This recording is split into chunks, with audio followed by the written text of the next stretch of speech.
All right. Well, I'm the resident scenic artist here at CCM. My name's Michael Blankenship. I've been doing this job off and on for at least 25 years. Here at CCM, off and on for the past 15 to 20.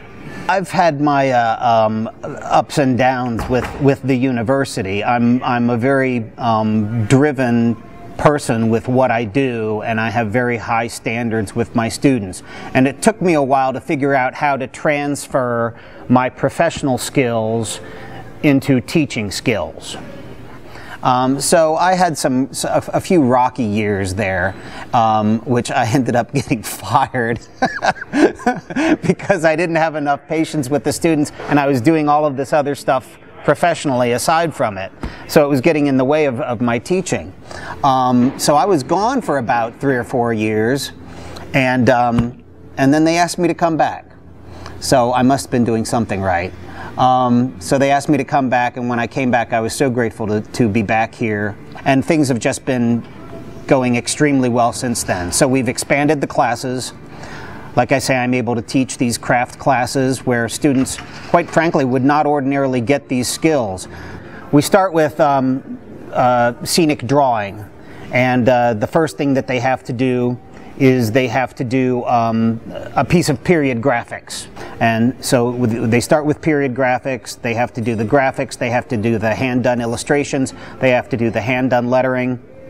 So it's not like point and click or Photoshop or something else. They've got to do it by hand. It's the old-fashioned skills. And then from there we moved on, and then they had to do more drawing, and it's architectural drawing. Drawing architectural reliefs in 3 dimensions, you know, highlights and shadows and all of that sort of stuff. So they go from drawing it to actually building it full size. And then the last thing that we do is this bust. Well, the bust project is a challenge. First thing we did was we all clambered into a couple cars and went out to Spring Grove Cemetery. And we looked at all of the different examples of busts that are on funerary art there in Spring Grove Cemetery, and it's just, there's some wonderful stuff there. They're looking for a character. They're looking for how to render the clothing on that character. They're looking at how to render the hair on that character.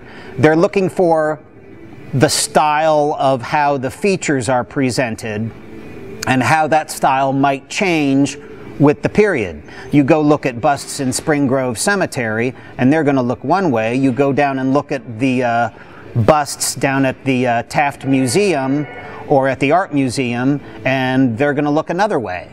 So trying to get them to look and make specific decisions about what style they're going for in their bust. I let them come up with the style, and then I expect them to follow through and make it specific, all the way from the drawing, all the way through into the carving, into the draping, into the doing of the hair, into the facial features, all of that different stuff, so that they're really taking all of the skills that we've been working on, and now they have to apply them. So the first thing with the bust project is obviously, like I say, the drawing. And here we have Amber LaRosa's bust, and this is a movie character that she's decided to do. Clearly it's very period. It's from probably around like the teens or the 20s. It's very stylized, and she's had to make specific decisions about, you know, the fur of his lapels, of how the details like the bow tie and the flower in his lapel are going to be done. Specific choices about the expression of the face and the clothes, cigarette holder, all of that. Specific choices about how the bottom is going to be done. So the first step is the drawing.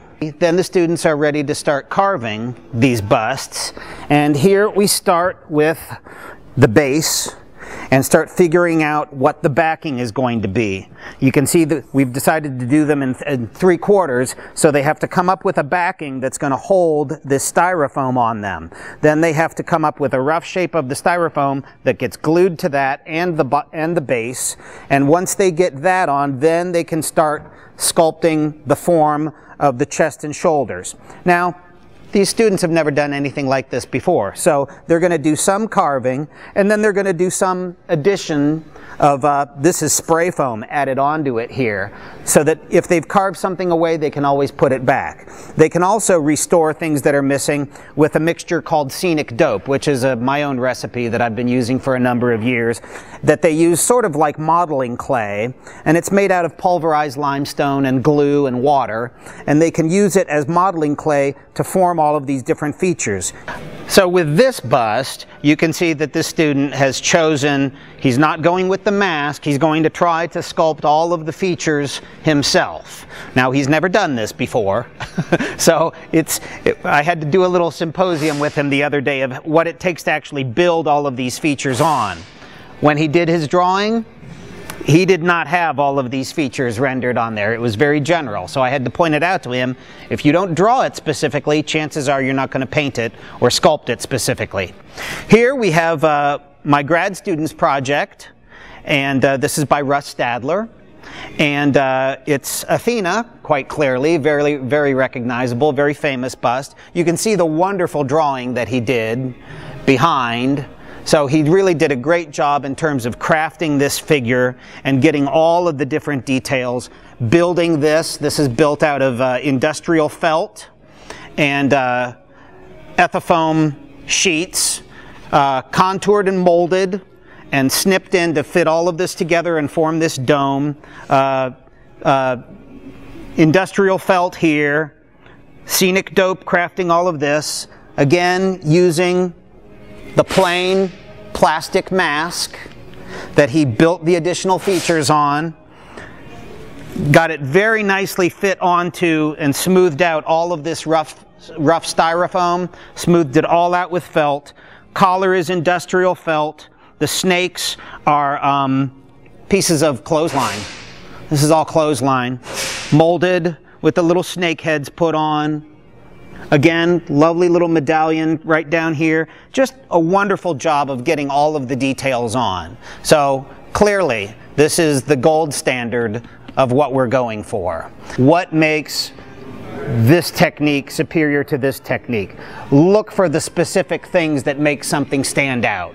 Don't just go for the general, go for the specific. Start with the general, take it to the specific.